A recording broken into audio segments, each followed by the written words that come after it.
Eh ben, ça fait du bien d'être de retour. Bienvenue tout le monde sur l'épisode 53 du Brap Show. Moi, en tout cas, je suis très content de faire ce petit épisode parce que presque un mois depuis la fin du Motocross des Nations, ça m'avait quand même un petit peu manqué, je dois le dire. On a plein de choses dont on doit discuter dans cet épisode, notamment la première épreuve du WSX, le championnat du monde de Supercross. On va aussi discuter de la deuxième qui arrive ce week-end et du Supercross de Paris qui est dans le viseur également, même week-end que la deuxième épreuve du championnat du monde de Supercross. À mes côtés, vous le connaissez, c'est Mister Brap, la sensation TikTok qui en ce moment perd des abonnés. Je crois qu'il est en plein cœur de la polémique, mais il me semble que la croissance n'est plus trop au rendez-vous, Mister Brap. Non, j'en perds pas tellement, mais disons que j'en gagne pas autant que quand je suis actif, hein, tout simplement, là, en plein déménagement. Donc c'est pareil, ça fait très longtemps que j'ai pas été en live, comme à mon habitude, justement, pour créer les décos en live. Idem pour les tenues. Donc je suis un peu absent des réseaux et bah, forcément, si je suis pas présent, les gens ne vont pas venir, ne vont pas s'abonner. Donc c'est sûr, un peu moins de croissance en ce moment. Bon, ça va reprendre quand les activités sur les réseaux alors? Bah, plein déménagements, mais plein de travaux aussi en même temps. Pas évident avec le boulot d'avancer aussi rapidement. Donc, bah, quand le bureau sera terminé, qu'on aura un joli fond derrière et puis bah, de quoi poser l'ordi sur un truc qui ressemble à un bureau, là, on pourra reprendre les lives et reprendre du service. Bah, merci beaucoup. En tout cas, du coup, vous l'avez compris, on est privilégié quand même sur le Brap Show parce que malgré tout ça, il prend du temps pour nous faire un petit épisode 53.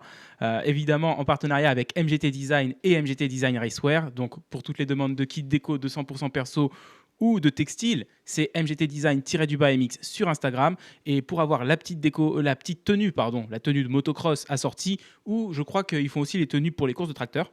Et ben c'est MGT Design-Racewear. Non, mais tu rigoles, mais il y a des courses de tracteurs et les mecs, a priori, utilisent des tenues de cross. Donc ça fonctionne aussi. Ah bah c'est sûr. Et C'est puis même si vous voulez faire la vaisselle avec une tenue de cross, du coup, je peux faire les tenues de vaisselle.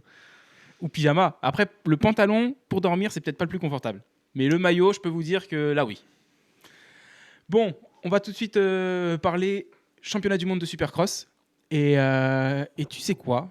On va répandre un peu de positivité quand même dans ce monde. Parce qu'il y a eu quelques petits changements quand même par rapport à l'année précédente et aux années d'avant. Et des bons, je trouve, des bons changements. Je vais commencer par le format des courses. Format des courses où du coup c'est un peu un format Triple Crown à l'ancienne. C'est très similaire au final au format Triple Crown du Supercross de Paris. Parce qu'on a quand même une petite Super Pole qui elle se fait à la fin des essais.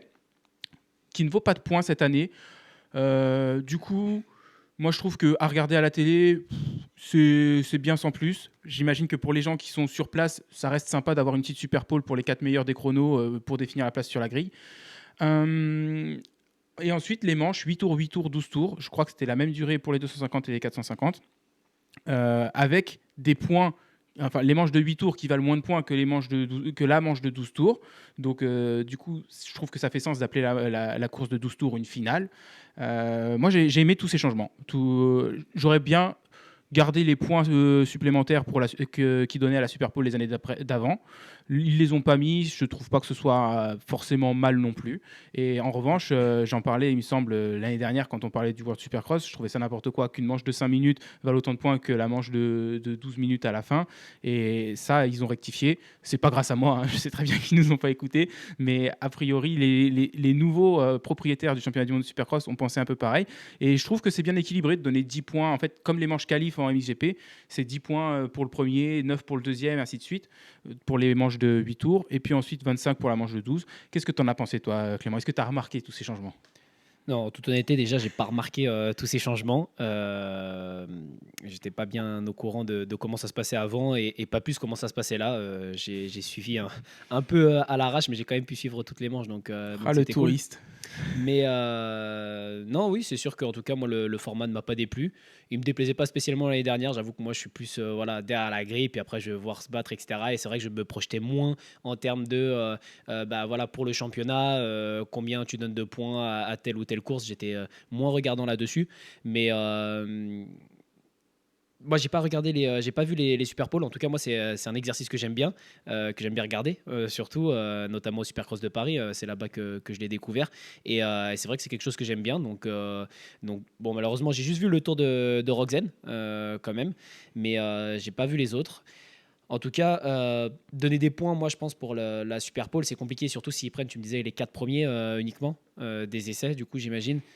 Bah, ça veut dire que voilà, tu donnes pas la même chance à tout le monde, quoi. L'égalité des chances. Enfin, ils se sont qualifiés par rapport au chrono, mais on sait que bah, voilà, c'est un exercice où bah, ce sera un peu toujours les mêmes qui auront la possibilité d'avoir ce point-là. Donc, je pense pas que ce soit une super chose de pouvoir donner un point qu'à une partie des pilotes qui profitent du programme du soir pour le coup.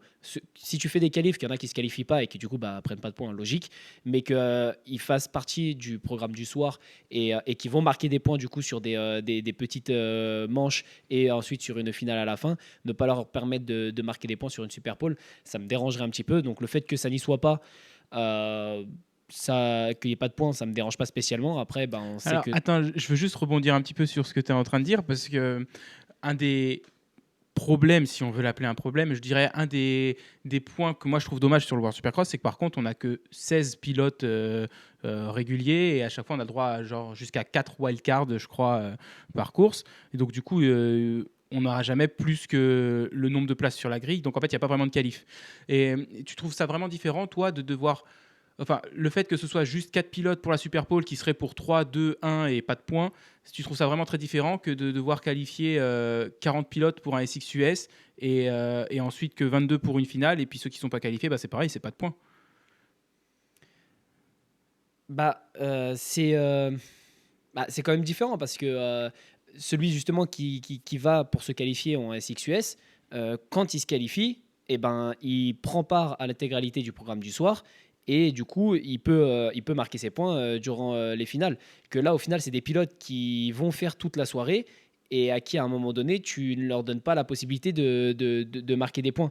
Donc, Après, ils avaient autant la possibilité de se qualifier que les 4 qui se qualifient. ouais, sans doute. Mais ouais, moi, je trouve ça étrange, tu vois, de Ce donner qui te dérange, en fait, c'est que tu penses que ça va être un peu tout le temps les mêmes pilotes les plus rapides aux essais, et que du coup, tu vas retrouver les mêmes sur les Super Pole, quoi. Et ouais, et c'est souvent le cas. Et puis en plus, tu vois, tu vois, je pense par exemple à un web qu'on voit pas souvent, justement, par exemple, sur le haut du classement lors des essais. Tu vois, chacun Mhm. a un peu leur stratégie où, malgré eux, de toute façon, sont pas très bons à cet exercice des essais, etc. Et puis par contre, bah, quand vient le moment du main event, de la course réellement, puisque bah, ils sont là pour faire la course, bah là, ils répondent présent et du coup, ils sont compétitifs. Après, tu vas me dire, bah, du coup, bah, il aura qu'à travailler ça à l'entraînement, du coup, pour être compétitif également, si c'est le truc qui lui manque pour être champion du monde de Supercross. Mais le fait de pouvoir donner l'opportunité qu'il y a une petite partie des pilotes et qui, en plus, au final, prennent part à la fin, à la suite du programme, c'est ce sur quoi ça me dérange un petit peu. J'aimerais pouvoir donner, justement, en plus, ils sont que 16, bah, donner un tour aux 16. Après, bon, voilà, c'est toujours pareil, il y a un temps à respecter, etc. C'est vachement condensé et tout. Mais ouais, j'aimerais bien, dans ces cas-là, donner l'opportunité à tout le monde. Et à la limite, bah, même si tu donnes des points qu'aux 4 premiers, pour pas que ce soit trop de points sur une super pole et qu'il n'y ait pas un grand écart entre celui qui finit premier et le 16e, par exemple 16 points pour le premier et 0 pour le dernier parce que c'est qu'un tour qu'une super pole, mais au moins tout le monde a eu l'occasion de faire un tour rapide et de pourquoi pas créer la surprise aussi parce que bah, des fois justement tu as un Greg Aranda qui débranche et qui nous claque la pole pour la super pole, donc Devant Jet Lawrence. c'est ça, donc je préférerais en fait avoir bah, dans ce cas là tous les pilotes qui puissent s'essayer à l'exercice même si tu distribues que 4 points pour les 4 premiers. Ouais, puis enfin, avec ce que tu as dit juste avant, je comprends un petit peu ton point de vue parce que tu disais, je n'ai pas regardé le format des courses et comment ils distribuaient les points. Moi, c'est quand la grille elle tombe, je veux les voir se batailler. Donc j'imagine que aussi, tu veux pas que ça se transforme en championnat du monde du tour chrono, quoi. Ouais, après, bon, c'est sûr qu'avec que 4 points, tu vois, bah, c'est le championnat du monde. Enfin, il peut se jouer au final à 2-3 super pôles de Bah, gagner. comme tu disais, sur 17 épreuves, pour un web, ça lui aurait largement coûté le titre. Et encore, cette année, il était pas mal web au niveau des chronos par Mm. rapport à d'autres années. Mais c'est sûr que, enfin, c'est pas sûr, il faudrait faire les calculs. Mais je pense qu'en 2021, si tu donnes, je sais pas, si tu donnes 7 points à web sur les super pôles et que, enfin, si tu comptes tout simplement leur classement au chrono et que tu donnes 3, 2 et 1 point au premier et au deuxième, Webb, il marquera très très peu de points sur ces chronos-là et peut-être qu'il perd les titres qu'il a gagnés au final. Donc Mm. oui, c'est pas beaucoup, mais c'est vrai que quand tu cumules à chaque week-end, ça peut faire pas mal. Ouais, donc pour moi, ça peut être intégré, mettre des points un peu comme les qualifs en GP. Mais tu vois, c'est pareil, la qualif en GP, tout le monde a l'opportunité d'aller marquer des points sur cette qualif, tu vois. Après, il y en a qui, Ouais. au final, tout au long de l'année, n'en ont pas marqué. Bah voilà, faut progresser pour aller rouler devant. Mais c'est probablement des gars, justement, qui font pas top 5 non plus ou top 10, du coup, dans les manches le lendemain. Mais au moins, tout le monde a l'opportunité de s'essayer à l'exercice, de marquer ce point-là, et après, travaille cet exercice si t'es pas assez rapide, tu vois, pour marquer des points sur la Super Bowl. Hmm. Et par contre, un truc que j'ai trouvé un peu étrange, c'est que j'ai l'impression que du coup la Super Bowl et les essais, ça définissait ta place sur la grille, mais qu'ensuite la place que tu choisissais pour la première manche, ça allait être ta place pour les 3 suivantes. Enfin pour les 2 suivantes, parce qu'il y en a 3 en tout. Parce que je pense pas que Digan serait parti à chaque fois à l'extérieur comme ça, surtout après son premier départ où il est parti en sucette sur la grille, enfin sur la grille du sol, je parle. À mon avis, il serait pas reparti à chaque fois tout à droite, parce qu'il est rentré 8e, il me semble, sur la grille. Hein. Il n'est pas rentré dernier, à moins qu'il ait été mais je crois pas, hein, mais à moins qu'il ait été sanctionné pour quelque chose pendant les essais. Mais... Ouais, si, je crois que c'est ça. Justement, il me semble qu'il y a eu une polémique là-dessus. C'est qu'ils doivent en fait se pointer à un certain moment pour choisir la grille. Et lui, il n'est pas venu. En fait, il savait pas. Tu vois, il est passé à côté du truc. Et donc, je crois qu'il a choisi dans les derniers sa place sur la grille. Ok. Et que donc, du coup, il a pas eu sa place. Enfin, si c'est défini par les essais, tu vois, il n'a pas eu la place à laquelle il avait terminé aux essais. Et je crois qu'ils en parlaient justement, les commentateurs. Et j'ai vu ça après, parce que aussi, quelque chose sur lesquels ils discutaient aussi sur les réseaux, c'est je crois que les mécaniciens ne sont pas autorisés derrière la grille. Et donc, il y en a certains justement qui disaient pourquoi le mécanicien n'est pas autorisé derrière. Enfin voilà, les pilotes en ont besoin en fait, même pour se préparer derrière la grille de départ. Et je crois que Digan, il n'a pas été présent au moment où ils devaient faire leur choix. Et donc, je ne sais pas dans le programme à quel moment précis il devait venir se présenter en disant je choisis cette grille-là, repartir au camion, se préparer, etc. Mais donc, tu vois. c'est bien ça. Du coup, il faisait un choix pour pour toute la soirée. Je pense du coup oui parce que il est parti tout le temps de la même grille, il en aurait peut-être essayé une puis autre. pas que lui en fait, c'est que lui je le remarquais parce qu'il avait une grille pourrie, mais il me semble que Roxane et tous les autres sont tout le temps partis de la même grille. Ouais, ça se peut. Et puis c'est vrai qu'il y en a qui partaient un peu tout le temps. C'est ça aussi, j'ai trouvé ça un peu aberrant, quoi. C'est que là, c'est un problème du sol derrière la grille de départ pour qu'il y en ait autant qui partent en cacahuète, et notamment un Digan. Du coup, on parle pas d'un peintre derrière la grille. Donc, Alors pour le coup, Digan, lui, il a glissé directement sur le grillage pour le coup en première manche. Hein, c'est même pas, mais ouais, je sais pas, peut-être que ça, il était arrosé. Les autres ou aussi, j'ai rien, l'impression que c'est ça ce qui s'est passé là. Il y en a d'autres dans l'intérieur aussi qui sont partis directement de travers. Après, mine de rien, on a vu des départs. Enfin, c'est pas parce qu'ils avaient chacun la même grille à chaque fois que le passage au niveau de la ligne du holshot était la même. Mais c'est vrai que je trouve pas ça. Moi, c'est le genre de choses que j'aime pas trop. Tout comme je suis pas hyper fan en GP, tu vois, que la manche qualif définisse ta place sur la grille pour les 2 manches. Ça lui rajoute de l'importance à cette manche de qualif. Mais là, en Supercross, tu vois, c'est même pas une question de t'as fait des mauvais essais, mais tu roules bien en course et t'es pas récompensé. Mais tout simplement, le fait que quand tu choisis une grille, ça te la bloque. Tu vois, que l'ordre soit le même pour les 3 manches, si c'est le schéma qu'ils veulent aborder, pourquoi pas. Mais que quand tu choisis une grille, ça te la bloque pour tout le week-end, enfin toute la soirée, je trouve ça un peu naze parce que si t'as pas choisi la bonne, tu peux pas ajuster. Tu vois, même si t'es Roxane, que tu rentres en premier sur la grille, t'as pas fait le meilleur choix au final parce que tu pensais une chose et puis au final, quand tu roules, c'est autrement. Tu te retrouves avec ton choix un peu pourri toute la soirée, même si tu as fait le meilleur chrono. Ouais, non, c'est clair que ça te laisse pas l'opportunité de t'améliorer, de progresser et d'analyser justement ton départ précédent pour faire mieux sur le suivant. Après, comme tu dis, du coup, si tu essaies de le voir un peu de l'autre côté, ça donne encore plus d'importance aux essais et aux choix, en fait. Ça donne surtout plus d'importance aux choix, quoi, parce qu'au final, aux essais, tu peux juste les faire choisir dans le même ordre à chaque fois, et puis c'est bon. C'est ça. Après, c'est peut-être pour gagner du temps qu'ils ont fait ça. Comme ça, les pilotes, à chaque fois, c'est même place sur la grille, vous prenez pas le temps de choisir. Et oui, parce que si du coup, ils font une réunion avec tout le stade, tout le paddock pour dire alors attention, quelle grille Ken Roczen va choisir, c'est sûr que ça doit prendre un temps fou de choisir une grille en World Supercross. Bon, sinon, dernier point, avant qu'on parle vraiment des pilotes, mais le circuit, moi j'ai trouvé que le circuit, alors j'ai jamais fait de supercross, hein, petit disclaimer pour commencer, j'ai jamais fait de supercross, donc, et j'y étais pas, donc je vois ça depuis mon canapé, mais le circuit je l'ai trouvé pas ridicule, il paraissait super glissant, et au final quand tu les voyais rouler, ça avait l'air quand même, ils avaient l'air de s'en sortir, on n'a pas vu de grosses glissades en tout cas tout au long de la soirée, il n'y a pas eu l'air d'y avoir de gros bobos non plus, donc tant mieux, et une belle série de 11 whoops, sans compter la petite première, hein, 11 grosses whoops qui ont fait discuter pendant toute la soirée. Les pilotes en ont parlé aux essais, en ont parlé entre les manches à chaque fois qu'ils étaient interviewés. Ils disaient qu'ils étaient difficiles, qu'ils étaient piégeux, mais ils s'en plaignaient pas. J'ai entendu aucun pilote dire ah, les whoops ils sont un peu dangereux ou c'est quand même long quoi. À part Donc c'est Freeze, non? marrant. Ouais, Freeze, on l'a pas entendu parler parce qu'il s'est arrêté au milieu de la première manche, on l'a pas revu. Mais ouais, c'est sûr que bah, déjà la Stark de base dans les whoops, elle est pas avantagée. Ce qui est un peu étrange, je trouve, parce que la Alta, on se rappelle de Josh Hill à la Straight Rhythm, elle fonctionnait bien dans les whoops. Enfin, ou alors peut-être que c'est juste Josh Hill qui fonctionnait bien dans les whoops, j'en sais rien, c'est aussi possible. Mais elle avait l'air de vraiment bien tracter vers l'avant et de pas trop rebondir et tout ça. Mais bon, mais donc ouais, moi j'étais content de la piste. En dehors de la série de whoops, je trouve que la piste était une vraie piste de supercross et rien à dire quoi, et que les whoops étaient top.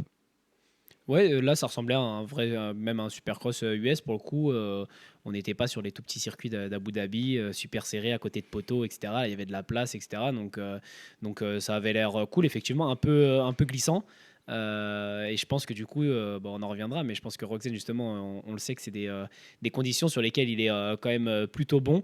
Et à l'inverse, les bourrins un peu plus en difficulté, je pense. On voit que bah, ça fait beaucoup de poussière dans les virages, mais c'est peut-être un peu moins efficace quand même.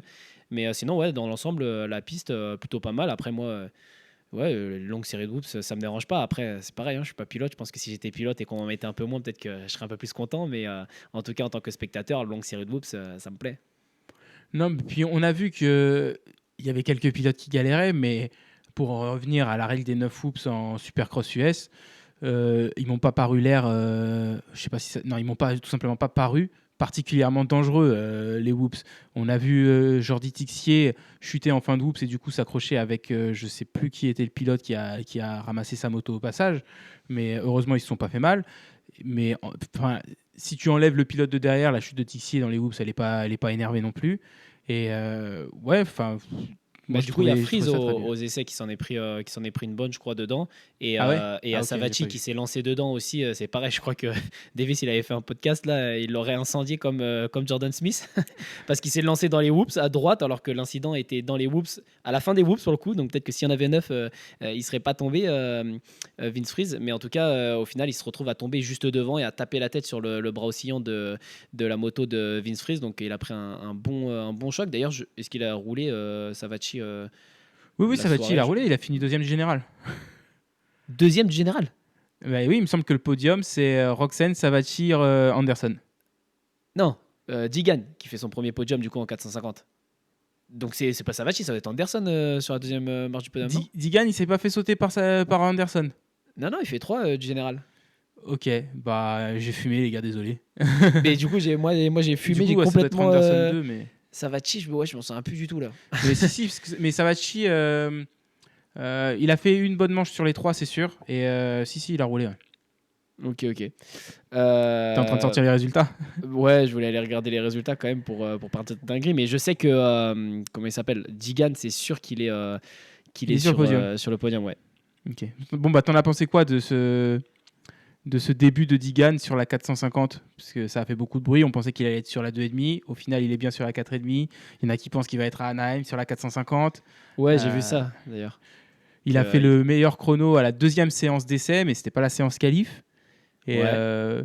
ouais, moi, je trouve il envoie quand même du gros whip de ouf à tous les tours, sur tous les sauts. T'as pas l'impression qu'il roule sur une 450.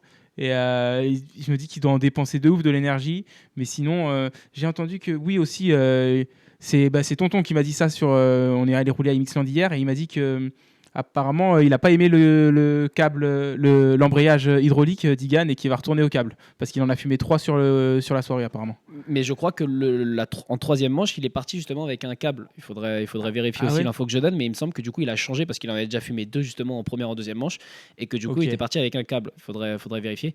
J'ai les résultats juste sous les yeux. Du coup, c'est Roxen, Cooper, Digan. L'ordre. Donc Savacci, il est Ah loin, oui. il est 6. On Ok. a Ouah, Christian il est Craig. loin. Ouais, bah, il est pas deuxième, gros. Heureusement, du coup, ça me rassure parce que je l'ai pas vu, mais il était pas spécialement là non plus, quoi, tu vois.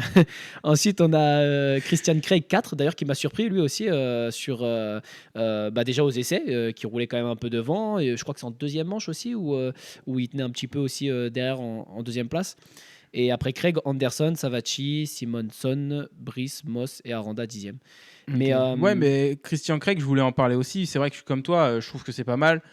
C'est quand même, ça va être une année de reconstruction de toute façon pour lui 2026 et même là cet hiver parce que entre sa blessure au coude où il s'est fait opérer 2 ou 3 fois et qu'il a perdu quand même beaucoup de muscles dans le bras gauche parce que c'est vrai que si on va voir les photos où il est torse nu sur son Instagram, on voit quand même qu'il a un bras un peu plus maigre que l'autre et ensuite il a eu le genou l'année dernière qui fait que il a pas tellement fait de supercross. Et ensuite, son contrat s'est arrêté avec Yamaha en été. Bon, en gros, il a dû faire, je sais même pas combien de courses il a fait de Supercross cette année aux US, mais il a dû faire 3 courses sur les 2 dernières années presque. Donc déjà, c'est sympa de le revoir sur la Honda. Et ouais, enfin moi je trouve que même si c'est entre guillemets que du championnat du monde de Supercross, déjà faire 4, je trouvais que le roulage était bien. À un moment donné, il était devant Digan dans une manche, il était juste derrière Digan dans une autre, il me semble. Je suis d'accord avec toi que c'était bien, ouais. Ouais, moi, il m'a surpris parce que justement, je m'attendais à ce que ce soit beaucoup plus difficile au vu de ses derniers résultats, des blessures, etc. Et au final, j'ai été agréablement surpris. Et pour en revenir à Digan, ouais, par contre, c'est la réflexion que je me suis faite en travers sur tous les sauts et tout. Tu voyais il voulait envoyer du pâté quand même. Et même quand il était justement, enfin, tu avais l'impression du coup qu'il roulait un peu comme s'il était premier, qu'il dominait encore. J'avais l'impression de voir le même roulage, quoi, justement, envoyer du gros scrub, du gros whip et tout. Alors que parfois, même au début, quand il est parti loin, je sais pas, il était peut-être entre 5 et 10, tu vois. Et pareil, tu voyais du gros scrub, tout ça. Peu importe la place sur laquelle il était à fond et la moto en travers. Donc, ouais, c'est sûr qu'il doit en dépenser de l'énergie. Et tu vois, il me rappelle un roulage à la Tomac. Et puis ça coïncide aussi avec l'embrayage, justement. Il va repasser à embrayage à câble parce qu'il fume les embrayages hydrauliques tellement qu'il les utilise. Et pour moi, dans un futur, on sera toujours limité s'il continue de rouler comme ça. Alors peut-être qu'il me fera mentir, hein, j'ai hâte de voir ça en tout cas. Mais moi, je pense qu'on sera toujours limité, tu vois, face à un Jet Lawrence qui roule justement plus coulé, qui garde la vitesse partout. Pour moi, il va atteindre une limite comme atteint Tomac, même si du coup, il est plus jeune. Donc lui, justement, là, tu vois, Tomac, on sait qu'on arrive sur les dernières années. Il y a peut-être ça aussi qui rentre en jeu. Enfin, tu as forcément plus d'appréhension, pas forcément moins de motivation, Alors, mais c'est Thomas, différent. il va commencer la saison 2026 à l'âge de 33 ans, mais il faut qu'on arrête de dire qu'il est sur les dernières années parce que ça se trouve, à 41 ans, il roule encore comme LeBron en NBA. Euh, euh, ouais, même LeBron en NBA, heureusement que c'est un bon bûcheron le garçon parce que Il n'a pas il, encore joué cette année, mais ça va venir. il met plus les mêmes tomarques qu'avant non plus quoi. Mais Non. non, pour en revenir à Digan, ouais, juste, en fait, je suis vraiment curieux parce que je trouve qu'il a justement un pilotage qui va se rapprocher de celui de Tomac et que pour moi, physiquement parlant, alors la physique de la moto dans le monde, pas physique du corps, mais Ok. il sera limité, tu vois. Tomac, il est limité et pour moi, justement, c'est ce que je disais dans les précédents podcasts, il pourra, avec de l'envie, des fois, se surpasser justement et aller battre un Jet Lawrence quand il sera pas à l'aise, etc. Mais que sinon, vu qu'il est beaucoup plus en force, au final, il est toujours sur un fil de rasoir. Et quand il va un tout petit peu au-dessus pour essayer de recoller Jet ou de le dépasser, boum, tu vois, c'est la chute en général. Et pour moi, Digan, il se dirige vers le même pilotage. Actuellement, c'est un peu semblable. Beaucoup de gaz. Il fait crier la moto, à l'embrayage, etc. Et du coup, j'ai hâte de voir ce que ça donne parce que s'il continue de rouler comme ça, j'ai envie de voir si en fait, à rouler à la Tomac, tu vois, justement, en fait, tu peux quand même aller battre un Jet Lawrence qui est super coulé, super fluide, qui garde la vitesse partout et qui, du coup, est souvent loin en fait de la limite que la physique lui impose. Hmm. En fait, t'es curieux de voir si t'as tort. Ouais, c'est ça. Mais je suis tombé sur une vidéo de Catanzaro qui disait un truc un peu farfelu, mais que j'ai trouvé intéressant. Alors peut-être que le mec, vous avez pensé qu'il est complètement enfonce D, mais il disait que en gros, donc Tomac, c'était un petit peu la référence jusqu'à ce que Jet, on pourrait même dire Sexton un petit peu avant lui, avant Jet, mais jusqu'à ce que disons Sexton arrive, parce que déjà il sortait pas le pied, il sortait moins le pied en tout cas dans les virages. Il avait un pilotage, je pense qu'on peut dire qu'il a un pilotage qui est quand même assez proche de celui d'Erlings, où ils roulent quand même tous les deux beaucoup debout dans les extérieurs, plein gaz et un peu en force quand même, et avec un physique d'acier. Et donc naturellement, vu que Tomac gagne en roulant comme ça, tout le monde se dirige un peu vers un pilotage comme lui. Puis ensuite arrive Sexton et puis surtout Jet qui révolutionne entre guillemets le pilotage, sont beaucoup plus fluides, aussi debout mais voilà très très coulés, pas de gros freinage, pas de grosse accélération. Et donc ce que Cantanzaro disait, c'est que beaucoup de pilotes vont commencer à piloter comme Jet et Sexton, même si pas forcément aussi vite, mais ils vont commencer à piloter. Le plateau va s'adapter et va rouler un peu comme eux. Et du coup, les pistes vont se défoncer différemment et que tu vas arriver à un stade où la façon dont les pistes se détériorent, ce sera à nouveau peut-être avantageux de rouler plus en force et plus gaz en grand dans les extérieurs. Et que c'est un peu cyclique comme ça, du coup, l'évolution du pilotage. C'est un truc qu'il a dit. Je me suis dit, peut-être. Je me suis dit, ah. Ah ouais, il a fumé un bon truc, lui. Pire que nous avec les résultats, là. Non, ouais, je vois. J'arrive à me projeter, à comprendre ce qu'il dit. Mais pour moi, tu vas... Ouais, ouais, non. C'est vrai qu'un pilotage à la jet, tu aurais tendance à te dire, ça défonce moins la piste. Ouais, mais à la fois... Et du coup, si tu amplifies le ratio, disons, et que tu imagines que du coup, un pilotage à la jet, ça défonce pas du tout la piste. Sur une piste toute lisse, un pilotage à la Tomac, ça peut être avantageux au final.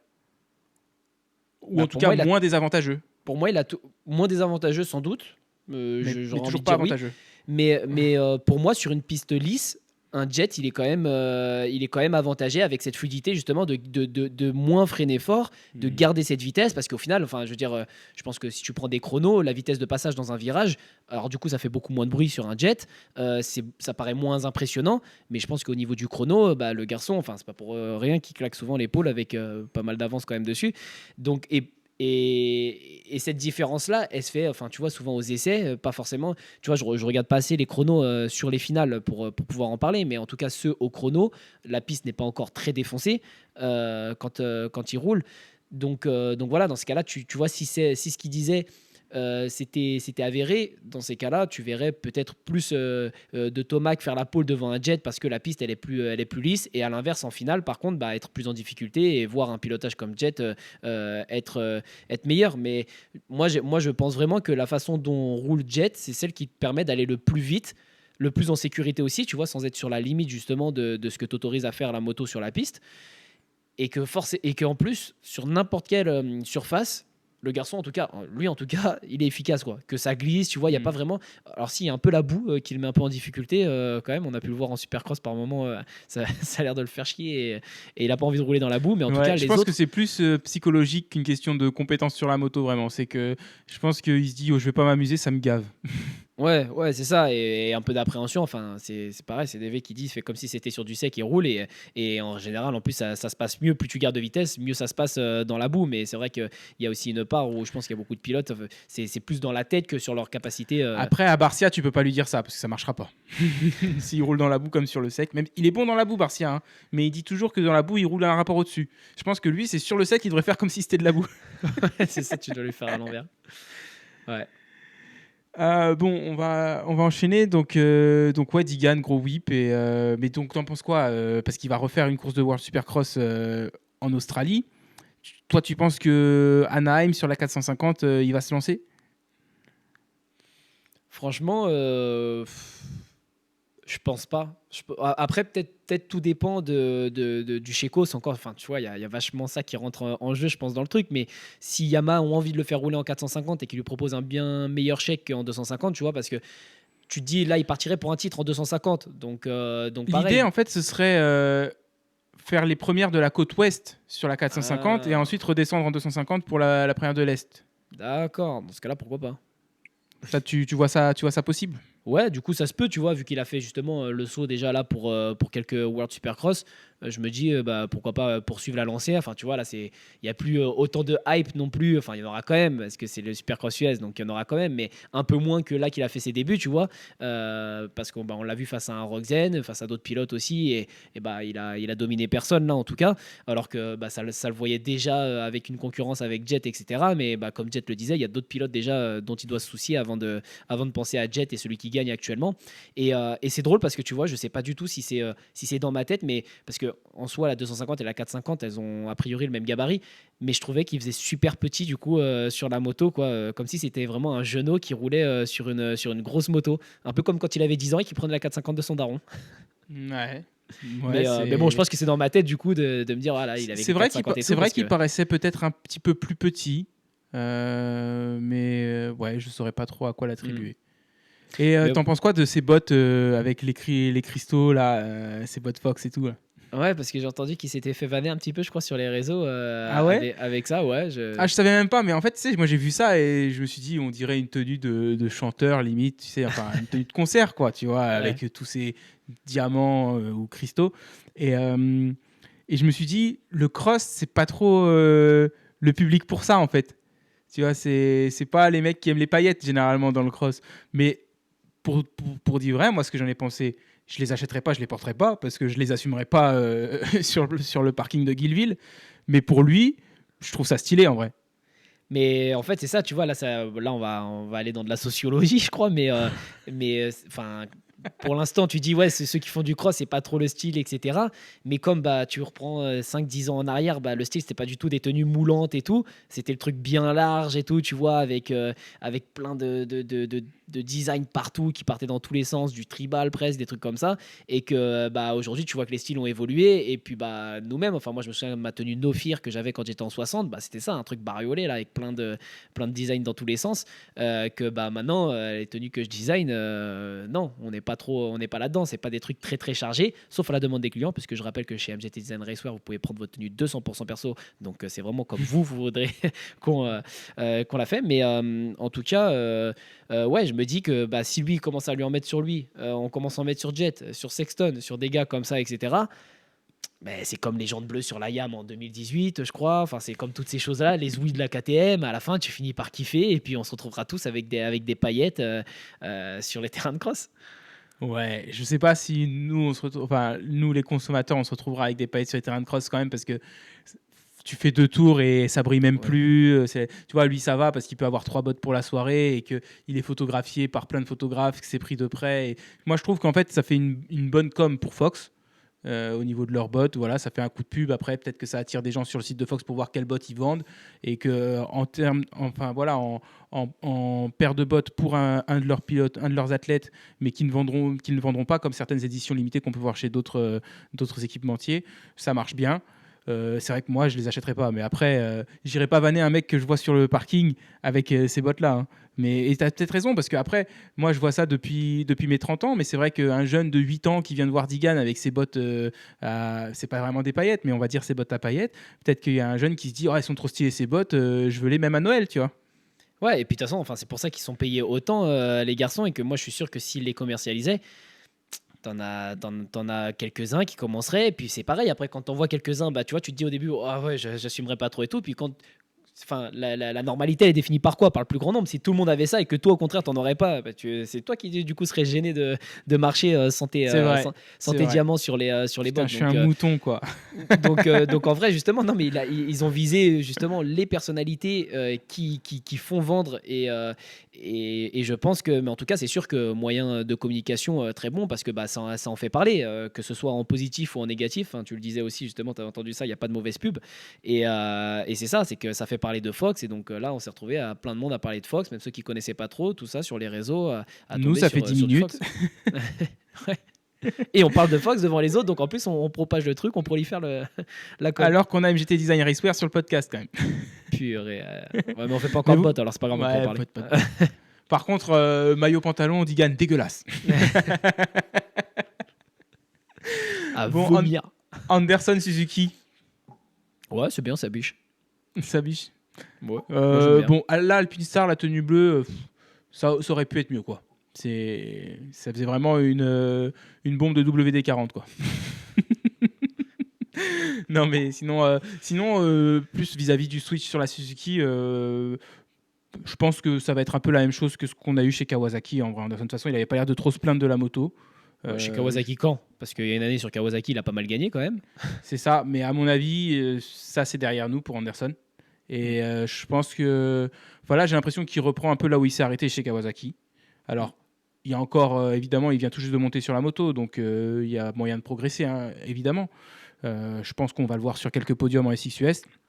De là à aller gagner des SXUS à nouveau, je sais pas. Il faut quand même aller battre du monde. Tu vois, il suffit pas non plus d'un concours de circonstances favorables, parce que là, il en faut quand même beaucoup, sinon des circonstances favorables. Euh, Par contre, pour le titre World Supercross, tu vois, étant donné que Roxen, a priori, il fait pas tout, même si là-dessus, c'est toujours pas très clair, pour moi, je le vois comme favori. Bah effectivement, ouais. Parce que Justin Cooper, c'est pareil, il fait pas tout. Non, il fait pas Digan tout. ne fait pas tout. Non. Et du coup, on arrive à Craig, il fait peut-être tout lui par contre. Craig fait tout, Savachi fait tout. Ouais. Et de toute c'est les façon, trois là, premiers, Craig, Anderson, Savachi. Pour ceux qui font tout le championnat, ils Mm. seraient du coup aux 3 premières places. Donc oui, face à un Craig et un Savachi, effectivement, il est parmi les favoris. Ouais, parce que Roxen, c'est ambigu, mais il n'est pas listé comme wildcard. Et pourtant, il y a beaucoup de. Enfin, depuis le début, lui, il avait dit qu'il en faisait quelques-unes. Après, il n'y a plus tellement d'infos à ce sujet-là.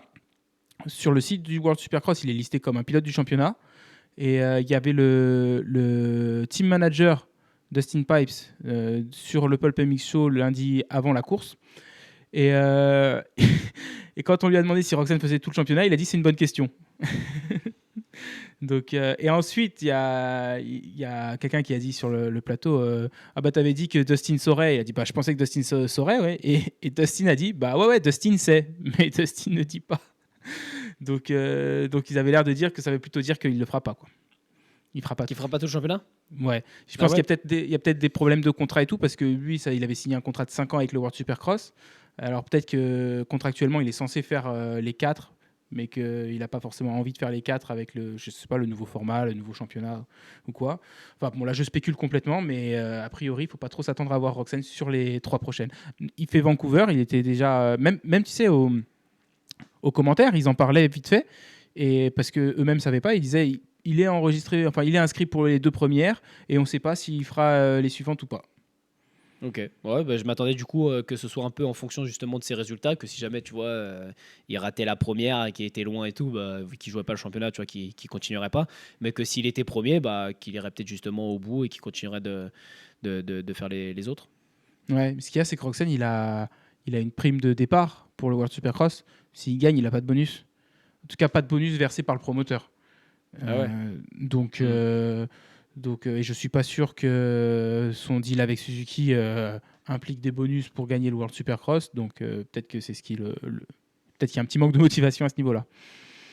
Mais sinon, j'avoue que je m'attendais pas à le voir autant au-dessus des autres à ce stade, parce que c'est pareil, Roxane, on l'a quand même pas beaucoup vu depuis sa blessure. Je me souviens même plus si c'était il s'était blessé à la cheville et puis il avait fini par arrêter.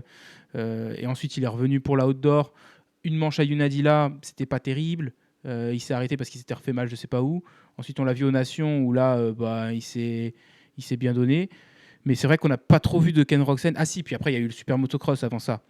Où je me souviens même plus ce qu'il a fait. C'était pas le Roczen de la première année des playoffs, quoi. Ouais, donc je m'attendais pas à le voir autant au-dessus des autres. Je m'attendais plus à ce qu'il y ait une bataille entre lui, Savachi, Digan, Justin Cooper et Anderson, quoi. Ouais, et moi j'ai été agréablement surpris aussi mais je trouve que c'est propre au World Supercross. J'ai l'impression qu'au World Supercross, il est plus agressif. Tu le vois plus justement scrubber. Et je sais pas du coup si c'est parce que tu lui mets une rivalité moins forte et que du coup il sort un peu plus du lot, tu vois, ou si c'est vraiment que, je sais pas, en World Supercross, j'ai l'impression que c'est très mental. Il sait qu'il arrive en statut de favori et du coup, je trouve qu'il en voit plus en World Supercross qu'en Supercross US. Donc, quand le Supercross US va commencer, je vais porter un œil attentif justement à la façon dont il roule, voir si sur les trips, pareil, il scrub autant. Là, je le trouve avec un pilotage agressif et j'ai l'impression de retrouver un peu un Ken Roczen d'avant ses blessures au niveau du bras, justement, où il était vachement mobile sur la moto, ou pareil, ça envoyait du scrub, que ce soit en GP ou même à ses débuts en Supercross et tout. Tu avais souvent des photos avec la moto justement à l'horizontale et moins après qu'il se soit blessé au niveau des bras. Et déjà, je m'étais déjà fait la réflexion sur les débuts du World Supercross qu'il me semblait plus agressif, plus à l'aise, tu vois, et qui bougeait plus sur la moto, mais aussi sur la piste. Mais bon, après, voilà, on se voyait souvent se batailler avec un Vince Freeze, etc. Donc c'est peut-être ça ce qui fait aussi la nuance et la différence et ce qui me fait dire ça. Mais en tout cas, ouais, c'est sûr que je ne m'attendais pas spécialement non plus à ce qui domine à ce point-là. Et c'est cool, j'aimerais juste que ça poursuive aussi en Supercross US. J'aimerais vraiment un Roczen qui roule devant avec un Tomac, Sexton, Jet et tout. Là, ça serait vraiment stylé. T'oublies Cooper Webb qui est quand même champion en titre. C'est pas grave. Donc tout ce qu'on dit, ça tombe bien. On va partir un petit peu sur la deuxième épreuve qui arrive ce week-end. Ah oui, non, je vais parler quand même vite fait de la catégorie SX2. Max Anstey, pareil, impérial. Je m'attendais à ce qu'il y ait une bataille entre lui et McElrath, qui est quand même le champion en titre. Et parce que c'est un petit peu ce qu'on avait eu quand même à Vancouver l'année dernière pour la seule que Max Anstey avait fait. Et au final, McElrath m'a beaucoup déçu pour coup. Alors, beaucoup déçu. Je veux pas dramatiser non plus, hein, mais c'est juste que ouais, je m'attendais à ce qu'il soit. Je m'attendais à ce que Anstey soit un peu au-dessus de McElrath. Je savais que c'était largement possible, mais je pensais que McElrath, au pire, serait le clair second, clairement le deuxième pilote du championnat. Et à un moment donné, il s'est fait, dans la troisième manche, il s'est fait doubler par un troisième, quatrième. Alors je crois qu'il les reprend ou il en reprend un sur les deux. Mais ouais, McElrath pas dedans. Et bon, il a pas dans les interviews, il a pas dit de trucs particuliers, genre mal quelque part, mal dormi. Enfin, je sais pas. Ouais, bah moi non, ça m'a pas énormément surpris de voir un City dominé parce que après sa saison à SXUS en fait, où clairement pour moi il jouait le titre, même s'il a été out assez rapidement à cause de blessures, pour moi il allait jouer le titre. Et je vois pas un McElrath, c'est dur à dire ça en anglais. Tu peux dire McElrath, on t'en voudra pas. Un McElrath, je vois pas un McElrath redescendre en 250 en fait, même en Supercross US et être devant, tu vois, à rouler en Supercross US. Donc, même s'il l'a fait, hein, du coup. Ouais, mais quand il l'a fait, il était sur une yam. Ouais. Et puis, ouais, non, je sais pas, il avait un peu plus de cheveux, du coup, ça l'aidait, je sais pas. Mais. Il avait déjà plus rien. Il avait déjà plus rien, merde. Non, mais en tout cas, du coup, ça m'a pas surpris. C'est pas que je m'attendais à ce que Anstey domine, mais quand je l'ai vu devant et McElrath pas vraiment à son niveau, ça m'a pas spécialement étonné. Par contre, quand même un petit peu déçu aussi. Je te rejoins là sur sa perf, notamment en troisième manche où au final il était deuxième derrière Anstey et je pensais qu'il allait réussir peut-être à l'accrocher ou que voilà, l'écart serait kiff-kiff. Et au final, il a un peu dégringolé. Il s'est fait doubler justement par. Il y avait Lopes qui revenait fort sur lui, mais aussi lui qui a pris les bottes de paille là, après les whoops. Et si Cody Shock, qui a bien roulé d'ailleurs, qui a fait une belle perf et qui l'a doublé, je crois, avant la fin de la dernière finale. Donc, ouais, un tout petit peu déçu de McElrath, mais je m'attendais à ce qu'Anstey soit au-dessus. Moi, du coup, j'attends beaucoup aussi d'Anstey l'année prochaine en Supercross US. Et je pense que. Il va être bon et aux avant-postes. Et en tout cas, enfin, moi, ça me fait plaisir de voir Anstey, justement, qui est là, qu'on connaît depuis des années, du coup, parce que c'était quoi, en 85 à Bercy. Puis lui aussi, c'est bientôt la fin, Anstey. Hein. C'est les dernières années. Hein. Bah ouais, mais de rien, donc ce serait beau quand même. C'est marrant parce qu'il doit avoir qu'un an de moins que Tomac, mais tu vois, mais on n'a pas cette narrative avec Anstey. Et pareil, Roxen, il a qu'un an de moins que Tomac. Hein. Et on dit pas la même chose pour Roxen. Vu qu'il y a Tomac qui est plus vieux et qui est là devant et qui en plus roule plus devant quand même que Roxen et Anstey. On a ça fait 5 ans qu'on dit que Tomac c'est la fin, que c'est les dernières années, depuis sa dernière année chez Kawa. Et c'est vrai que pour les autres, on le dit pas. Bah parce qu'après lui il l'avait annoncé un peu aussi quoi, Tomac qui commençait à nous orienter vers la fin et tout, et donc forcément bah c'est vrai, une carrière de sportif de haut niveau dans le motocross ça s'arrête quand même plutôt que ça habituellement jusque là quoi. Sa dernière année chez Kawa, lui il en parlait pas et les médias et enfin moi je sais que moi en tant que spectateur j'en parlais déjà. C'est vrai que quand il avait 27 ans, qu'il avait enfin gagné son titre SX, je me disais, et qu'en plus tu voyais l'année d'après que c'était pas ouf, tu disais, moi je pensais que la fin approchait, tu vois. Tu m'aurais dit en 2021, non, Thomas qui va rouler encore 5 ans au moins, je t'aurais dit non. Ouais. Aucune chance. Je t'aurais dit, t'es fou. Aucune chance, t'es fou. C'est clair. Et ben voilà, vu qu'on parle de Thomas, il sera à Vancouver pour la deuxième épreuve du championnat du monde de Supercross. Est-ce que tu penses que pour la première course sur la KTM, d'ailleurs, les vidéos sur la KTM là, de l'annonce, je les ai regardées plus d'une fois, hein, j'avoue. Parce que c'est bizarre, ça me fait pas bizarre. Le voir sur la KT, ça me fait même pas bizarre. Ah, moi, la première fois que j'ai vu, quand même, un petit peu, la première photo que j'ai vue là sur Instagram, un peu, mais peut-être pas autant que sur la YAM. Je crois que je commence à être habitué aux chaises musicales là. Ouais. Et c'est vrai que ça m'a moins choqué, mais ouais, ça m'a quand même fait un petit truc quand j'ai vu la première. Enfin, et puis surtout que je l'attendais depuis un petit moment, tu vois. Là, on était au courant de pas mal de transferts. Il y a rien qui sortait sur Instagram. Je me suis dit, ouais, ils attendent quoi les gars là pour annoncer, pour sortir des vidéos et tout. Ouais. Moi, je roule avec une KT numéro 3 sur MX sur sa TV depuis le mois de juillet, je crois. Donc, c'est pour ça aussi que ça m'a pas fait bizarre, je pense. Ouais. Mais donc, est-ce que pour sa première course sur la KTM avec l'embrayage à câble, il va être au niveau de Roxane, tu penses, ou tu penses qu'il va être deuxième et pas au niveau de Ken?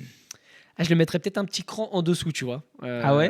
de Roxane, histoire de s'habituer. Enfin, tu vois, là, on passe pas justement d'une Kawa à une Yam, on passe d'une Yam à une KTM, où visiblement, c'est quand même. Alors, moi, je suis pas persuadé que je ressentirais la différence de cadre, tu vois, mais les pilotes en parlent tout le temps, tu vois, sans arrêt, que c'est pas pareil, etc. Et puis, c'est très drôle, du coup, parce que bah, tu as certains pilotes qui sont super contents de rejoindre ce cadre qui est différent. Enfin, ils lui ont posé la question là-dessus. Alors, ils disaient pas, je suis super content, mais bon, ils trouvaient des points positifs à ce nouveau cadre, en tout cas.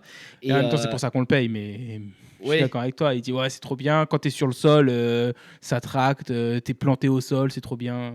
ouais, c'est ça. Et t'as un Sexton qui en sort, et puis bah, du coup, quand tu l'entends parler un peu de KTM, et puis c'est pareil, Sexton qui te dit au début, quand il rentre chez KTM, que ce qu'il cherchait avant tout, c'était aussi l'entourage, une équipe soudée, etc., derrière lui, et que quand il en sort, bah finalement, c'est pas vraiment ce que j'ai eu, quoi. Donc, Ouais. ouais, Mais c'est. après, tu sais, j'ai entendu dire que Sexton, sur les dernières épreuves de l'année, là, il venait avec ses propres suspensions, hein.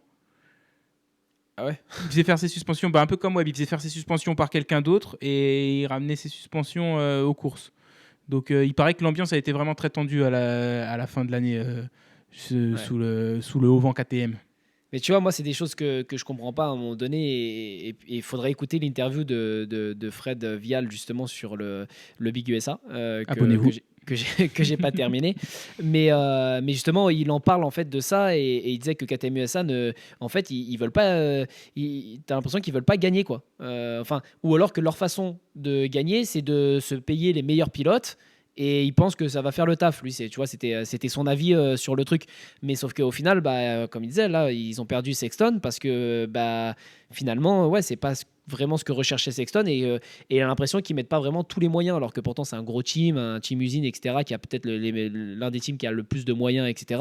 Et qu'au final, ils mettent pas vraiment les moyens sur la table pour pouvoir faire performer leurs pilotes. Et moi, je trouve ça quand même aberrant que quand un pilote, enfin, tu vois, laisse-le essayer.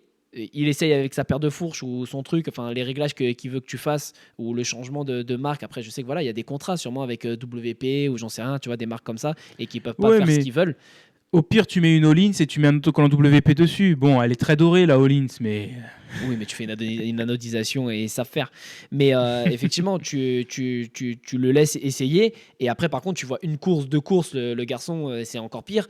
Tu lui dis, bah non, écoute, par contre, voilà, je vais pas te laisser faire ta vie et tout. Nous, on a des ingénieurs qui bossent derrière, etc. Mais à un moment donné, bah, c'est quand même le pilote qui est dessus, qui sait ce après, qu'il veut et qui je ressent le pense truc. qu'il y a un petit problème à ce niveau-là. Tu sais, c'est que bah, Sexton, il est allé faire ses suspensions du coup par un autre mec extérieur au team. Bon, déjà, il y a tout l'enjeu de confidentialité, j'imagine. Mais aussi, tes KTM, tu payes déjà quelqu'un pour faire les suspensions. Il est sous contrat pour toi, chez toi pour l'année ou quoi. Si Sexton, il dit, ouais, mais les suspensions, elles sont mieux, je vais les faire préparer par lui. Ben, ok, mais du coup, nous, le mec qu'on paye, ça veut dire que maintenant, on va le payer pour rien. Ouais, ouais, non, mais c'est ce que je disais. Il y a sûrement des trucs de contrat qui font qu'ils Ouais. peuvent pas faire ce qu'ils veulent et tout. Mais bon, voilà, on a déjà vu un cash euh, recluse, alors que les mecs ils roulent pas avec un embrayage recluse, des trucs comme ça, quoi. Donc, ouais, c'est vrai que je serais curieux quand même d'être une petite souris là et d'être un peu au milieu de ces teams, ces gros teams justement, où il y a plein de trucs. Enfin, l'envers du décor, on le connaît pas et que parfois, bah, c'est pas toujours très joli. Mais en tout cas, fun fact pour KTM, c'est que Prado, lors de la journée de testing, a eu des problèmes d'amortisseur. Mais non. Il y a une photo de lui où on regarde derrière et que tu as la moto qui est comme ça. Tu as Ah, l'amortisseur qui a lâché, en fait, je crois, carrément. Donc, pétard, ça commence. donc du coup, je peux te dire que sur Facebook, j'ai vu passer des photos et justement des médias là, qui relayaient ça en disant oh là là, problème d'amortisseur sur la KTM. Alors, bah, dis donc, Prado, comment ça va se passer, machin. Lui qui était content de retrouver la KTM. Donc, voilà, pour faire un petit passage sur Et, Prado. et quelque part, je ne sais même pas où est-ce qu'il est actuellement. Tom Vial dit, vous voyez? Tu m'étonnes. Bon, sinon, du coup, toi, Thomas, que tu le vois un cran en dessous de Roxane. Ouais. Moi, j'arrive pas à concevoir Thomas qui roule deuxième derrière Roxane et qui peut rien faire. Il y a un petit temps d'adaptation sur la kata, justement, dans les boosts, pas se lancer La, aussi vite parce que la c'est pas fourche les est moins mêmes molle. Hein. fourches, Je sais pas si machin. tu as regardé la vidéo, la fourche est moins molle. Ouais, Après, j'ai pas fait attention. C'est vrai que j'ai sa pas. fourche à air, sa fourche à air sur la YAM cette année, elle était pas aussi molle non plus que les années précédentes. Je sais pas Il si tu roule as avec une regardé. fourche à air. Ouais, cette année, il était sur une fourche à air en Supercross avec la Yamaha. L'autre, Et il en ouais, était content, hein. oui, enfin, on était content. On a bien compris que la fourche de Tomac, alors elle était peut-être bien pour tourner, mais que c'était pas trop ce qu'il fallait en Supercross, quoi. Elle était moins molle que quand il était sur l'hybride l'année d'avant, hein. Enfin, elle avait l'air en tout cas. Mais je sais pas si tu as lu sur le Big USA, justement, le Big, il a fait un truc où les abonnés pouvaient en commentaire avant la journée de presse KTM poser leurs questions à Tomac. Et c'est ces questions-là qu'il a posées à Eli Tomac. Et il y a quelqu'un justement qui lui pose la question euh, ouais, qu'est-ce que tu penses du commentaire de DV qui dit que ta fourche elle est trop molle en gros. Et je vous laisserai aller sur le Big USA lire l'interview parce que c'est quand même sympa et il répond sans ignorer la question et c'est assez cool. Mais ouais, moi, du coup, j'ai essayé de regarder, tu vois. Après, je suis pas un fin connaisseur de la moto, elle est mal réglée, ça se voit tout de suite à l'écran, tu vois. Mais j'ai essayé de regarder un petit peu sa fourche sur les vidéos là, de la journée de presse. Ça va, ça m'a l'air d'être le bon niveau de moelleux. Ah, bah, j'ai hâte de voir ça. Bon, allez. On va parler SX de Paris, je pense, parce que World Supercross, ouais, moi je pense que j'arrive pas. En fait, c'est ça. Tomac sur la KT, là, je sais que ça fait. Alors, ça fait pas que 2 semaines qu'il est dessus. Ça fait officiellement que 2 semaines qu'il est dessus, mais je sais que ça fait pas que 2 semaines qu'il est dessus. Mais j'arrive pas du coup à savoir est-ce qu'il va tout de suite être au même niveau que l'année dernière sur la YAM quand il a un petit peu enrhumé Roxen à Vancouver, ou est-ce que non, ça va être un démarrage un peu plus doux, un peu plus lent. Donc voilà, j'ai trop hâte de voir ça ce week-end. Mm. Et sinon, ce week-end aussi, de notre côté de l'Atlantique, sur notre beau continent européen, on a le plus beau supercross du monde, le Supercross de Paris. On est à la... je sais même plus, mais on approche de la 50e édition. Hein. On est à plus de 40, c'est sûr. Je me demande si c'est pas la 46e ou 47e, là. Je sais plus. Peu importe. En tout cas, le Supercross de Paris, à Paris La Défense Arena, avec Cooper Webb, Jet Lawrence, Hunter Lawrence, Malcolm Stewart, j'ai failli dire James, j'ai pas noté le prénom sur ma petite feuille, et Tom Vial qui devrait rouler sur la Honda, mais ça aussi c'est quand même très étrange, on n'a toujours aucun communiqué. Ça y est. Aujourd'hui, c'est tombé aujourd'hui. Là. Ouais. Ah pétard, j'étais au boulot, j'ai pas traîné sur le gramme à la bonne heure, parce qu'aux toilettes j'avoue un petit coup d'Instagram. Il y a la petite photo avec le serrage de main avec le boss du coup du HRC, et du coup là ça y est, c'est relayé partout sur Insta, Facebook et compagnie. Il sera bien du coup justement teammate de Jet et Hunter au Supercross de Paris alors. ouais, ce sera sous le même auvent sans doute. Bah ouais. Bon, j'y serai pas. J'avoue que je suis un petit peu déçu quand même. C'est plus ou moins la même affiche que l'année dernière. Que j'ai noté que 4 pilotes et demi de SXUS parce que Vial, même s'il est champion US, l'année prochaine sera en GP. On aura la chance de le voir à la Capelle Marival pour le Grand Prix de France, par exemple. Donc, c'est plus exactement la même chose que pour des pilotes comme Jet, Hunter, Stewart et Webb. Où c'est ta seule occasion, si tu es français et que tu ne voyages pas en dehors de France, de les voir. Je ne sais pas si ce qui me dérange, c'est le fait qu'il soit que 5. Si c'est le fait que ce soit les mêmes que l'année dernière. Moi, j'avoue que l'année dernière, j'ai trouvé que les Lawrence, ça se voyait qu'ils étaient là parce qu'ils s'étaient inscrits, qu'ils avaient dit oui et que ça faisait une course de préparation, mais ils n'étaient pas impliqués comme l'année d'avant, je trouve. Et enfin, j'ai trouvé qu'ils étaient là un peu à la cool, on s'en fiche un peu, tu vois. Ouais, ils ont payé leurs 50 balles sur Engage Sport, là, donc il s'est dit, maintenant qu'on a payé, on y va, quoi. Mais... c'est plutôt maintenant qu'on a pris nos 50 000, ou même plus, je pense qu'un Jet et un Hunter, ils prennent plus que 50 000 pour les 2 jours. Ouais, peut-être qu'ils prennent 50 000, peut-être qu'ils prennent un peu plus, peu importe. Ils se sont dit, on va le faire. Mais ouais, j'ai trouvé que plus au niveau de la performance sportive, hein, je ne vais pas dire au niveau de leur interaction avec les fans ou quoi, parce que moi j'étais dans les gradins, j'avais même pas de passe-paddock ou quoi. Donc, et quand ils étaient au micro, ils étaient à aucun moment, tu avais l'impression qu'ils n'avaient pas envie d'être là non plus. Mais ouais, j'ai trouvé que ça se voyait que c'était une course d'intersaison, qu'il n'y avait pas de pression et qu'il n'y avait rien à gagner pour eux, tu vois. Et à contrario, ça ne m'a pas du tout fait le même effet l'année où on avait à la fois Tomac sur la YAM et Roxen sur la Honda, où là, les deux, ils s'arsouillaient devant. Je me disais, oh les gars, c'est qu'une course d'intersaison. Allez-y doucement, non. Et ouais, du coup, j'avoue que ça m'a laissé un petit peu sur ma faim l'année dernière. Et quand j'ai vu l'affiche cette année, je me suis dit, plus le prix, je me suis dit non. Qu'est-ce que tu en penses, toi ? Ouais, c'est vrai que je suis pas spécialement hypé par les pilotes du coup qui seront derrière la grille parce qu'effectivement c'est un peu le même plateau que l'année dernière, donc rien de très nouveau. Voilà, curieux de voir Tom Vial sur une 450 en Supercross sur la Honda en plus. Enfin voilà, de voir sortir tout ça, très curieux. Mais sinon pour la performance sportive, je pense que Jet et Hunter déjà en fait ils sont au-dessus du lot. Tu Il y a vois quand même Cooper Webb qui est champion en titre. non mais faut arrêter avec Cooper Webb, il va juste il va juste montrer une belle moto, tu vois, ça m'a même fait bizarre de voir le numéro 1 sur la Yam, je croyais que c'était la moto de Ferrandis qu'il avait sorti du salon. Euh, donc euh, non, c'est ouais Webb non, c'est bien mais non, en vrai, non, je Aucun parle comme ça respect, mais quoi. non, je parle comme ça mais Webb c'est pareil. En général, il vient là je sais pas pour manger la nourriture française, manger Il n'est un pas bon au top de burger sa français. préparation au Supercross de Paris. Voilà, parce que on le voit qu'il est pas au top, qu'il le prend justement comme une course de préparation et du coup quand même en dessous des frères Lorenz, tu vois. Hmm. Donc après je me dis, Même tu vois, s'il est peut-être aussi King of Paris en titre. ouais, mais c'est pareil, c'est pas lui qui a gagné, c'est les autres qui ont perdu. Euh, C'est non pas mais ma c'est phrase, vrai. ça? Hein? C'est pas ma phrase, ça? Ouais, je sais pas. Ouais, peut-être. Ok. Je sais pas. Bon, en tout cas. Bon, j'ai pas de trademark de toute façon. Ouais, si tu comptais que je te fasse un petit chèque de 50 000, tu peux Non, non, mais je battre tiens je à pense. prévenir tout Internet, hein. Il a pas gagné, c'est les autres qui ont perdu, c'est ma phrase. Je l'ai inventé même, vous arrêtez. Non, mais du coup, je pense que c'est ça aussi. Mais après, peut-être que tu vois, ils devraient mettre une prime d'arrivée plutôt que de leur donner un aussi gros chèque. Tu vois, leur donner pas grand, enfin pas grand chose. Peut-être que du coup, il y en a plus qui diraient non parce que faut traverser l'Atlantique, qu'ils auront sans doute d'autres choses à faire que Je ça. pense Mais qu'ils auront moins envie de le faire pour une prime d'arrivée parce qu'ils diront non, de toute façon, on veut pas prendre de risques. On est à 1 mois et demi du début de notre championnat et ce qu'on veut, c'est tester en conditions de course. Les teams sont déjà réticents à l'idée de laisser les pilotes. Les pilotes, généralement, veulent bien le ah, faire je parce sais. que c'est quand même gagner de l'argent et que c'est une bonne préparation. Mais les teams, de manière générale, sont assez réticents. Donc, ouais, je pense pas que la prime de départ soit une bonne solution. Mais Bah oui. je pense que après, j'aime pas avoir ce discours en plus devant, enfin. Tous ceux qui auront envie de regarder cette vidéo sur Internet, mais parce qu'on passe un peu pour des pourri gâtés. On a quand même Jet Lawrence et Hunter Lawrence qui viennent en France et on a l'opportunité de les voir rouler. Et c'est quand même exceptionnel.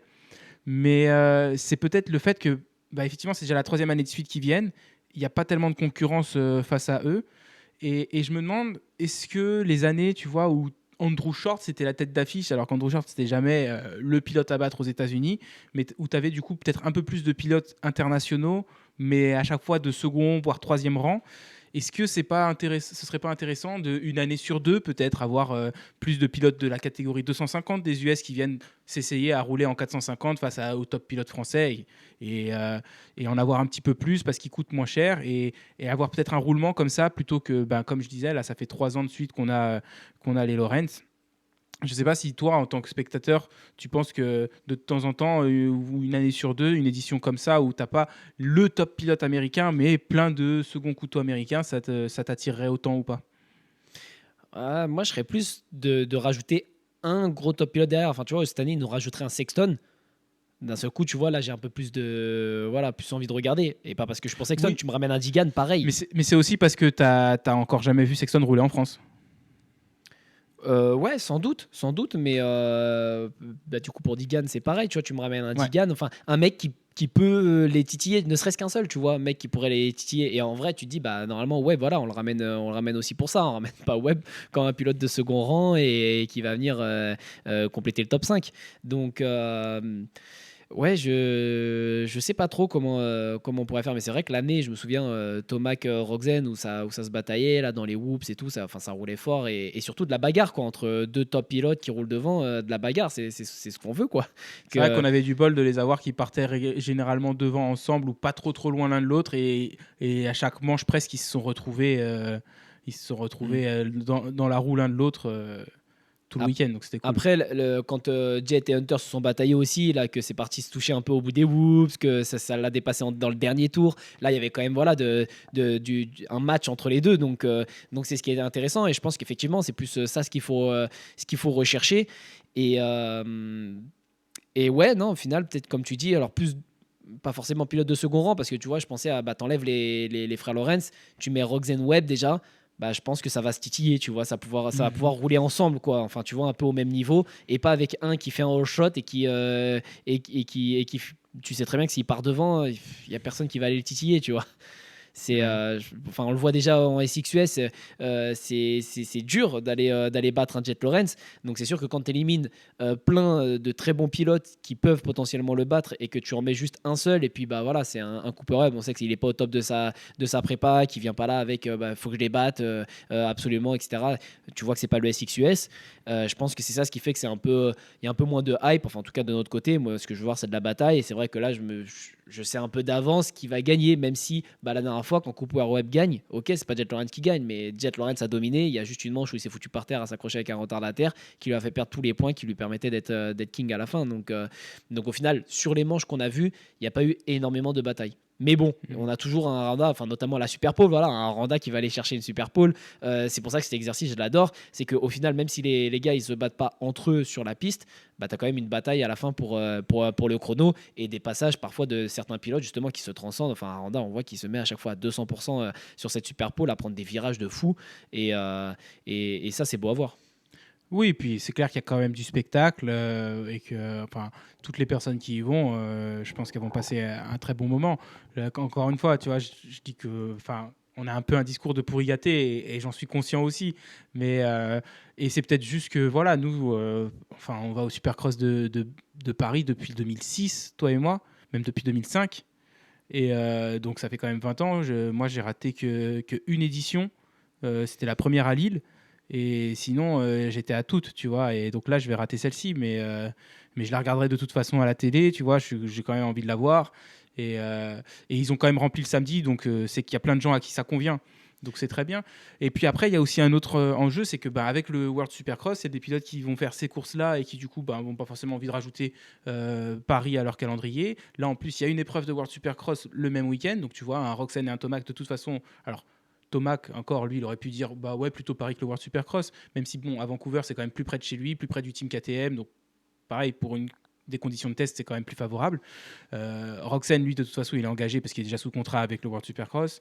Anderson, il veut le faire, il fait tout le championnat. Savacci aussi, tu vois, parce que ça, c'est pareil. Un pilote, Anderson, on l'a déjà eu au Supercross de Paris. C'est un pilote qui, si tu me le rajoutais à l'affiche, là, tu me rajoutes Savacci, Anderson, et j'ai tout de suite pas le même discours parce qu'au lieu d'avoir 5 pilotes qui nous viennent des US, on en a 7. Ça fait quand même plus sur un plateau de 15 ou 16. Donc ouais, c'est pas mal. Mais donc il y a aussi, en fait, je pense, pour les organisateurs, le World Supercross, c'est pas un cadeau, quoi, je pense.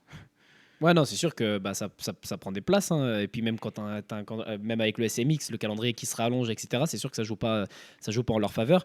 Mais effectivement, moi je pense que les frères Lorraine, par exemple, c'est bien de les voir une fois, d'avoir pu les voir une fois. Et après, bah, c'est sûr que je pense que c'est ça, nous aussi, ce qui nous fait qu'on n'a pas autant de hype, c'est parce que bah, on les a déjà vus une fois rouler. Que niveau compétition, on sait qu'il va pas y avoir grosse bataille parce que a priori, enfin encore une fois, c'est des a priori avec tout ce qu'on a vu jusque-là. À tout moment demain, c'est Webb qui leur met la misère. J'y crois pas trop, mais pourquoi pas? C'est un scénario possible, on va dire.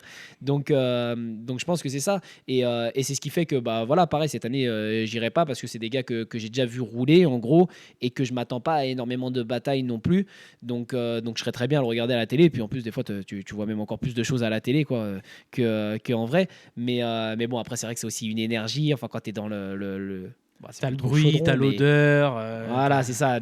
C'est vrai que le bruit, à chaque fois que tu rentres dedans, tu vois, ça a beau faire 20 ans qu'on y va, quand tu rentres dedans, là, il y a quand même ce truc, l'odeur, le bruit là qui résonne et tout. Et puis, quand tu vois un vrai Jet Lawrence avec la moto qui brille, tout ça, franchement, ça biche et c'est stylé. Mais c'est vrai que voilà, pour le prix, puis moi maintenant qui suis un peu loin et tout, remonter, ça fait du coup un gros prix. Mais. Mais effectivement, c'est une question à se poser. Finalement, peut-être l'année prochaine, tu supprimes les frères Lawrence et tu mets bah, Anderson, Webb, Roxen. Bah, peut-être que du coup, il y a plus de batailles et que ça m'intéresserait de les voir. Je sais pas si ça me motiverait plus du coup à dépenser autant pour remonter et le voir en vrai. Mais en tout cas, niveau bataille, peut-être qu'on serait un peu plus servi. Ouais, c'est vrai qu'après, l'aspect financier, c'est quand même un frein, mais malheureusement, là aussi, enfin, moi, j'ai pas envie de critiquer le Supercross de Paris pour autant, mais c'est vrai que le prix augmente un petit peu chaque année. Là, il y a des différences de prix entre le samedi et le dimanche. Donc, en vrai, c'est pas mal parce que tu as une option quand même plus abordable. Mais malheureusement, tout coûte de plus en plus cher et du coup, le budget, pour moi, en tant que spectateur, le budget pour le Supercross de Paris, il aurait plus tendance à diminuer, étant donné que tout coûte déjà plus cher. Et malheureusement, c'est pareil pour eux, hein, tout coûte plus cher et ils sont obligés d'augmenter un petit peu les billets, j'imagine. Enfin, ça reste des gens qui organisent une épreuve pour gagner de l'argent, hein, c'est le but. Et encore, j'ai déjà entendu Eric Renard dire que le promoteur sur Supercross de Paris, il fait pas des millions non plus. Après, je pense que c'est quand même un produit de divertissement qui est rentable, parce que sinon, il y a longtemps que ça aurait arrêté. Je pense pas que ce soit organisé par un mec qui est juste passionné et qui est prêt à organiser le Supercross de Paris si le bilan il est à 0 à la fin. Mais donc c'est sûr que c'est des gens qui doivent quand même générer un revenu et qu'ils sont certainement obligés également d'augmenter les prix. Mais ouais, l'aspect financier, je suis comme toi. Même si j'avoue que tu vois, là, je vais avoir le FOMO un peu de ne pas y aller. Mais j'ai 2 anniversaires ce week-end, donc de toute façon, je peux pas craquer le vendredi soir en me disant vas-y, c'est bon, je lâche les sous et j'y vais. Parce que j'ai dit à Steph, j'ai dit, mais à tout moment, je vais te dire dans la semaine, bon, en fait, j'y vais. Et puis elle m'a dit, ben, on a les anniversaires. J'ai fait, ah ben, ok, c'est réglé. Je regarderai à la télé. Mais parce que ouais, c'est vrai que comme tu dis, l'ambiance, l'odeur, le bruit, voir la piste en vrai. Bon, Francis nous manque un petit peu, même si Jean-Christophe Vasquetto, Charlie et Flo Soulcas font un très bon travail au micro. Hein. Mais bon, quand tu as eu 19 ans de Francis Magnanou, moi j'avoue qu'il me manque un petit peu. J'aime bien son style de commentaire en plus à Francis, donc il nous manque, mais ouais, c'est sûr que bon, en tout cas on va la regarder à la télé, on va voir ce que ça donne, hein. Ah ouais, c'est clair. Mais du coup, pour toi c'est Jet le favori pour le titre de King? Ah ouais. Ben moi je te dis Malcolm Stewart. Allez, à plus. Non, mais sur ce, on va s'arrêter là et puis on vous retrouvera la semaine prochaine. Merci de nous avoir suivis si vous êtes arrivés jusqu'ici. Pour ceux qui iront au Supercross de Paris, régalez-vous et n'hésitez pas à partir dès dimanche matin de nous dire comment c'était et en commentaire. Et puis on vous retrouve la semaine prochaine pour débriefer Supercross de Paris, deuxième épreuve du World Supercross et puis tout ce qui se sera passé. Allez, merci Clément, à plus.